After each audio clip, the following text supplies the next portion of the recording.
Australia is on the verge of passing some of the world's toughest social media controls, banning the use of platforms including Facebook and TikTok for children aged under 16. It's become a hot political topic ahead of next year's election, with the Labor government arguing children's physical and mental health are at risk. The bill puts the onus on social media platforms, not parents or young people, to take reasonable steps to ensure fundamental protections are in place. This is about protecting young people, not punishing or isolating them, and letting parents know we're in their corner when it comes to supporting their children's health and well-being.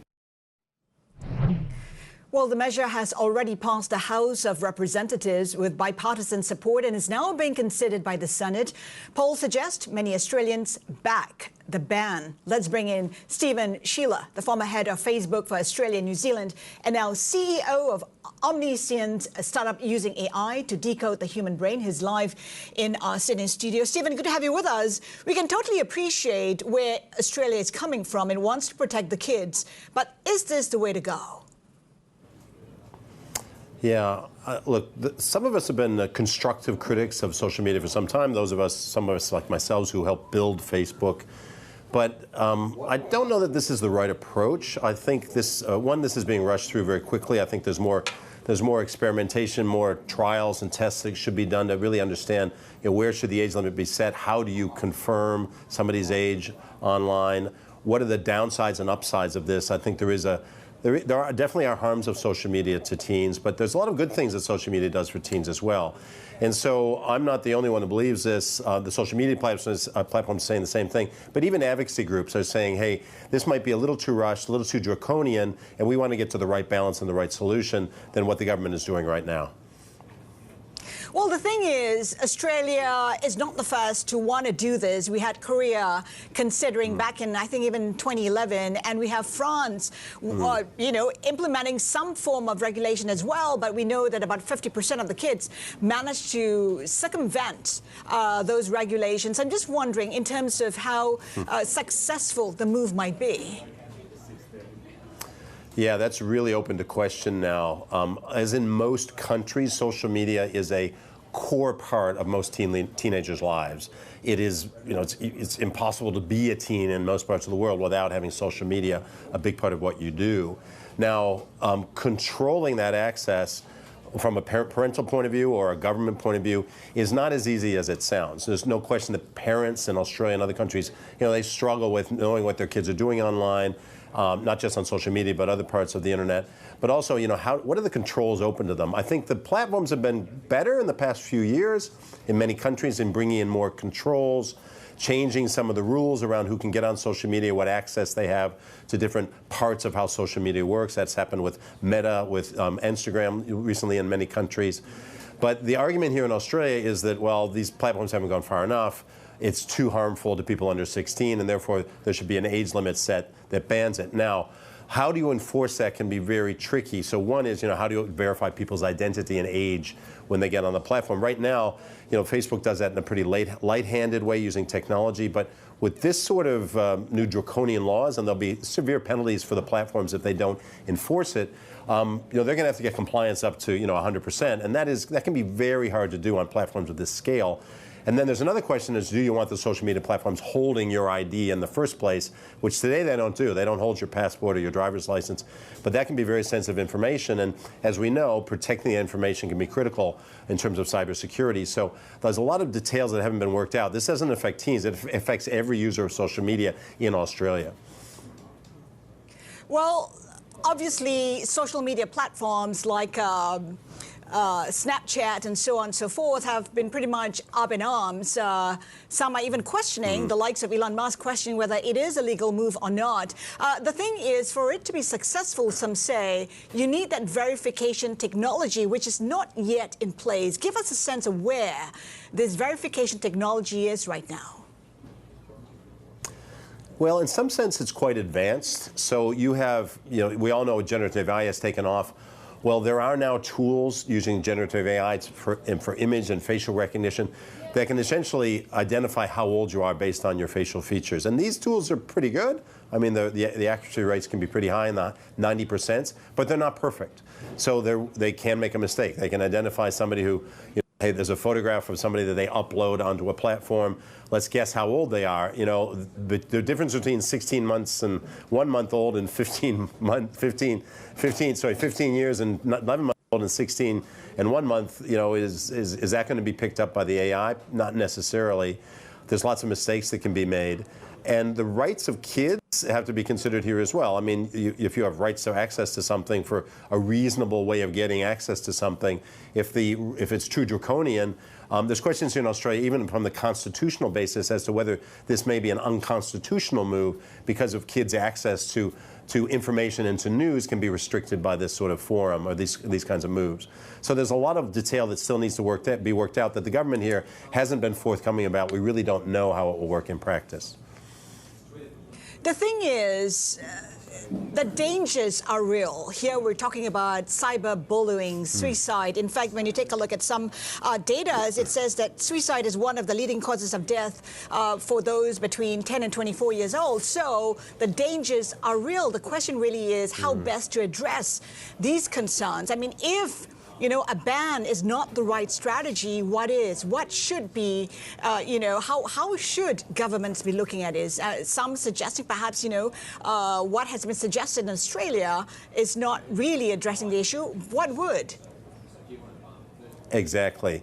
So in simple terms, I think you can separate this into two ways of addressing it. One is, social media platforms have a product that the government deems is not safe for kids, and therefore let's ban kids from using it. That's one approach. But there is another approach which says, well, could we put the onus on social media companies, a duty of care, to make their products safe and to make the controls much easier to use for parents and for users, to make them safe, make these products and these platforms safe for themselves. I think many would argue that it's better to go down the path of the duty of care and making products safe in the first place, rather than saying, well, these products are unsafe, we'll just ban the usage. We have seen from alcohol to cigarettes to anything else, if teens and kids want to get access to it, even if the government and parents declare this is bad for you, it's literally illegal to get access to it, kids still find a way. And so do we want that to wind up the same situation with social media, or even worse, the kids wind up in the darker corners of social media that may not be as regulated as these major platforms are.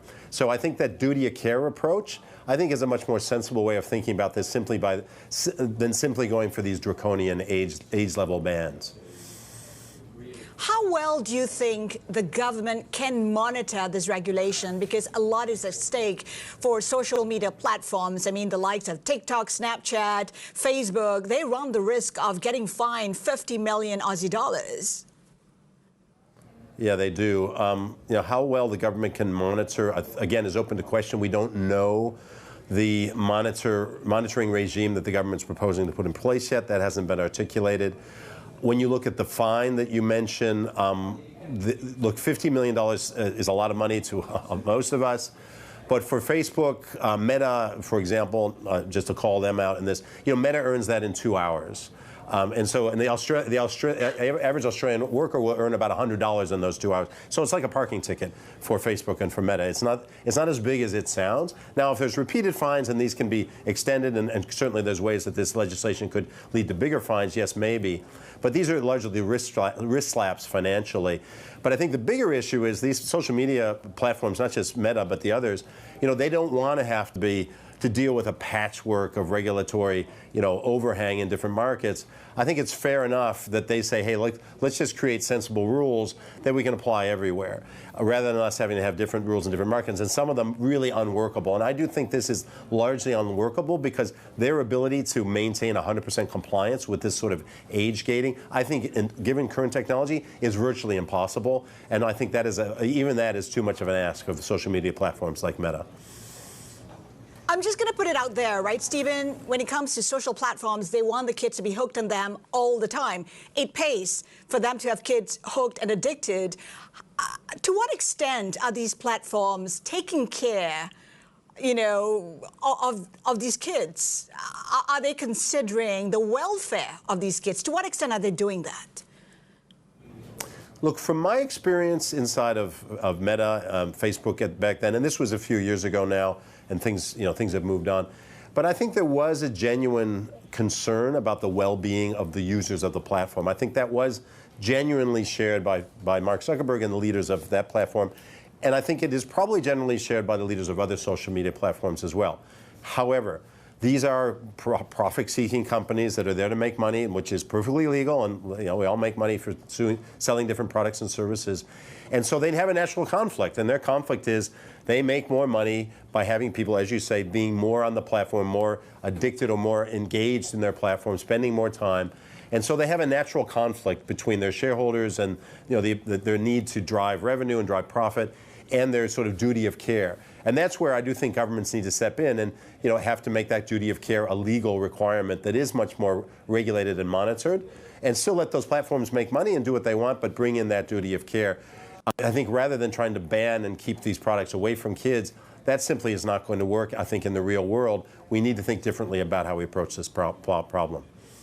I guess the question also lies in the conversations happening between the government and social platforms. I mean, if you take a look at the technology space, it is fast evolving. It is hard to actually have a regulation that's static. I mean, you have to consider developments in the technology space. What kind of conversations would make sense? And what is the relationship like right now? Yeah, I mean, I characterize the relationship between the government and the platforms as probably semi-collaborative, but probably a little bit tense. I think there's no question the platforms at different times have tried to pull their weight with the governments here in Australia. I mean, Australia is a small player in the global scheme of things for these platforms. These platforms are not, none of them are domiciled in Australia. No, they're domiciled in other countries. And they are, operating from overseas here in Australia. They've got a presence here, but they're not a domestic operating business. And so I think you see that muscle flexing that goes on. So there is a tension between the two of them, both the big players and the smaller players, I think, and the Australian government. But government has a lot of power as well. In Australia, the government has power to do a lot of things, and one is to restrict how social media and other media platforms operate. And so what we're seeing here is the flexing of muscles on both sides.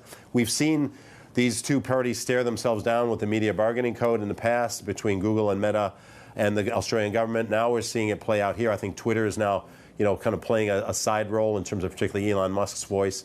So it's going to be fascinating to see how it plays out. This is a major global power play that's evolving here in Australia. Small as this country is, this sets a precedent for much of the rest of the world.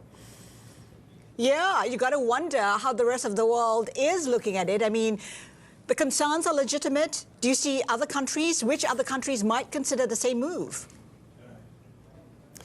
Well, I think commonly, you mentioned a couple at the outset, South Korea, for example. But commonly, it's many of the English-speaking countries, follow each other because they're very similar in terms of how people use social media. The legal system's similar. So there's no question that Canada, for example, the United Kingdom, the United States, are all looking at Australia in this instance as perhaps a precedent for how to think about things, particularly some of the states in the U.S., which have already been stepping in on a state-by-state basis to try to impose different regulations on social media platforms. We've seen that. And so there's definitely a real interest in what's happening in this country across the world, but particularly in those English-speaking countries that really do follow each other very quickly when they think about how they regulate these sorts of issues. What are the prospects for a global coordinated regulation so that it's pretty clear how, platforms can function globally rather than adapting to each market? Yeah, I mean, we're entering this era. We've been entering this era over the past decades where the world used to be divided into individual countries, and within those countries, pretty much, companies operated within those countries with a few multinationals that could kind of game the system and kind of were almost had government power unto themselves. But we're now entering a new era of that with the internet, with social media, with big tech companies, with AI rising, where you really have companies that have global influence. But they're not, they're centered in only one or two countries. in this case, most of these big platforms are U.S.-based. A couple are based in other countries. But, as we've seen, the U.S. isn't necessarily on the leading edge of regulation, at least on a national level, about how they think about consumer rights or kids' rights, or how do you regulate these platforms. So it's been led to folks like the EU and countries like Australia, Canada, others to step in to try to come up with their own regulation, or individual states in the U.S.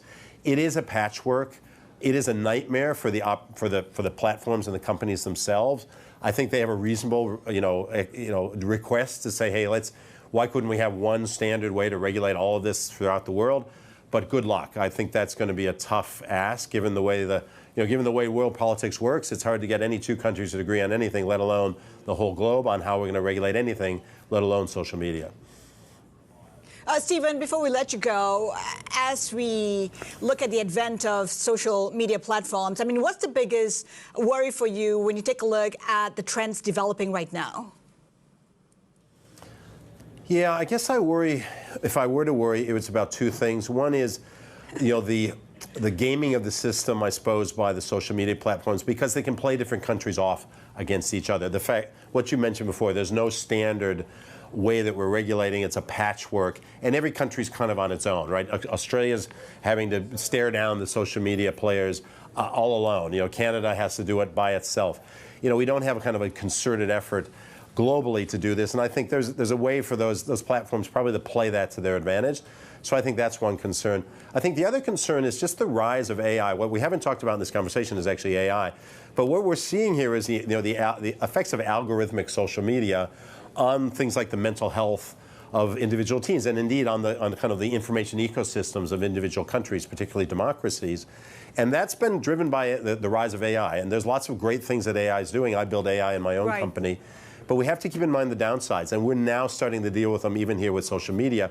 And so there's many more challenges that AI is going to bring to us as societies and as individuals, and I am concerned the world is not caught up to that enough, and we're going to see bad sides before we get on top of them.